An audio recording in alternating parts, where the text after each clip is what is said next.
Geschichte von der verbotenen Liebe von Linda Weidmann. Kapitel 10. Und das letzte Mal bei Verbotene Liebe? Die Verhandlung ist für 2 Tage unterbrochen. Ich kümmere mich um die Ermittlungen. Ich muss Antonio sagen. Onkel würde schreiben. Ja. Dottore und Signore Diego liefen gerade eine kleine Seitengasse entlang, als Diego Dottore plötzlich am Ärmel zerrte. Was ist? Ihr werdet beobachtet. Laufen Sie einfach normal weiter. Dottore tat, wie ihm befohlen, und lief weiter. Diego blieb im Schutz des Schattens bei einer dunklen Ecke versteckt stehen. Diego war nämlich aufgefallen, dass Sergente ihnen gefolgt war. Jetzt sind sie um die Ecke abgebogen. Hä? Aber wo ist denn jetzt der Diego? Au! Um Himmels Willen! Sergente! Diego, jetzt haben sie ihn erschlagen! Ruhe! Hast du das als ganz Venezia gehört? Aber das geht zu weit! Nicht geht's weiter, wenn deine Nichte willst wieder sehen, Onkel Doktor. So, jetzt nimm ihn und versteck ihn unter dem großen Mantel. Aber der gute Mantel. Und außerdem hat der Arme noch Puls. Dottore, muss ich Sie an Ihre Nichte erinnern? Ja, ist ja schon gut. Ach, tut mir leid. Dottore zog seinen Mantel aus und wickelte Sergente darin ein. Währenddem war im Hause Pantalone eine sehr laute, gereizte Stimmung und Colombina hatte besonders viel damit zu tun, das Geschirr, das Pantalone und Antonio durch die Luft warfen, aufzuräumen. Oh, du kannst doch jetzt nicht weg! Ich brauch dich da! Aber Doralina braucht mich auch! Eine Gabel flog durch die Luft. Colombina hob diese auf und legte sie zurück auf den Tisch. Antonio warf eine Porzellanvase und Arlecchino fing diese im letzten Moment auf. Uff, das ist knapp gsi. Du denkst nur an dich gerade, oder? Nicht der Glaselefant.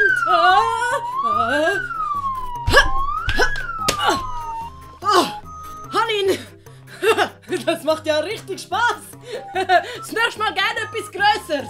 Das ist kein Spiel, Arlecchino. Die zwei streiten ernsthaft. Da flog eine weitere Vase auf die beiden zu. Diese konnte Brighella gerade noch so abfangen. Oh, wow. Ist ja bei euch alles okay? So, jetzt langt's aber. Colombina packte Antonio und Pantalone am Ohr. Aua! Colombina, das tut weh! Aua! Aua! Ja! Colombina, pack ruhig fest zu! Alle starrten verwirrt auf Pantalone.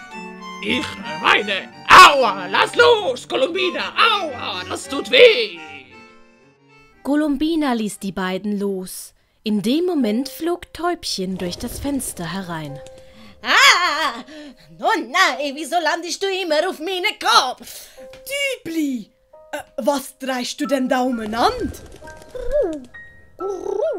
Täubchen übergab Arlecchino das kleine Stück Holz, das es die ganze Zeit im Schnabel getragen hatte. Oh, aha! Oh! Und? Ihre! Han kein blasser Schimmer, was da steht. Gib her. Du kannst doch auch nicht lesen. Oh, stimmt, lies du. Hört auf mit dem Seich! Hör damit! Doralina, auf Insel von böser langen Nase. Ich bei Raffi, Cossi, Roswitha. Roswitha? Was hat dir denn jetzt mit dem Ganzen zu tun? Das arme Mädeli. Hat sie sich etwa allein auf den Weg gemacht, zum Doralina zu suchen? Nein, sie ist ja beim Raffi. Wer zum Kuckuck ist denn jetzt das? Jetzt ist mir alles klar. Also ich verstehe nur Hafenhof. Ja, der Raffi ist ziemlich sicher der Raffaele. Und wenn ich lange Nase bin, dann ist Diego die böse lange Nase. Das erklärt auch, mit was Signore Dottore erpresst wird. Wir müssen sofort handeln und die beiden retten. Aber wie? Die beiden retten? Ach, siehst du denn immer noch nicht, Antonio? Bist du so blind vor Liebe, mein Sohn? Doralina hat dich von Anfang an nur benutzt. Was glaubst du, wer du eigentlich bist, um das zu beurteilen? Dein Vater! Um Herrgotts Willen, jetzt vertrau mir doch einmal. Ah, der Diego hat das alles planen, um mir eins auswischen. Das heisst nicht, dass Doralina das hat wollen. Mir langt's. Ich kann jetzt Doralina suchen. Antonio stampfte wütend aus der Tür. Antonio, wart! Jetzt wart! Pantalone folgte aufgebracht seinem Sohn. Jetzt habt ihr tatsächlich das arme Kind vergessen. Arlecchino, Colombina, Tartaglia, ich gehe den beiden besser in der Nähe und schaue, dass sie sich nicht in Schwierigkeiten bringen. Schaue ihr, dass Roswitha wieder heimkommt. Brighella rannte los und Täubchen flog ihm ebenfalls hinterher. Na, toll. Nein, du blöde Tube, du musst doch den anderen den Weg zeigen. Brighella hatte Täubchen ins Haus geworfen und rannte nun Pantalone und Antonio erneut hinterher. Ach, das packen wir schon. Wir müssen einfach nur am Tübli folgen und dann finden wir Roswitha schon.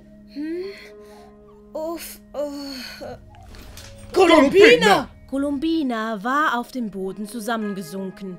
Tartaglia nahm Colombina auf den Arm und legte sie aufs Sofa. Colombina! Tartaglia, was hat sie?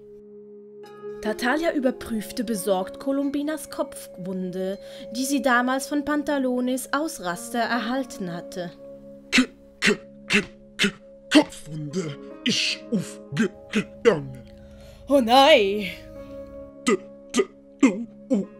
Und Dübli müssen allein los. Ich schaue auf die Colombina. Aber... Los jetzt! Wow! Was? Du stotterst ja gar nicht mehr. Was? Oh, zu früh gefreut. Also, Tübli, zeig mir den Weg. Ende von Kapitel 10. Geschichte von der verbotenen Liebe von Linda Weidmann. Auf Wiedersehen und bis zum nächsten Mal. Grazie mille for watching the lesson. Please subscribe.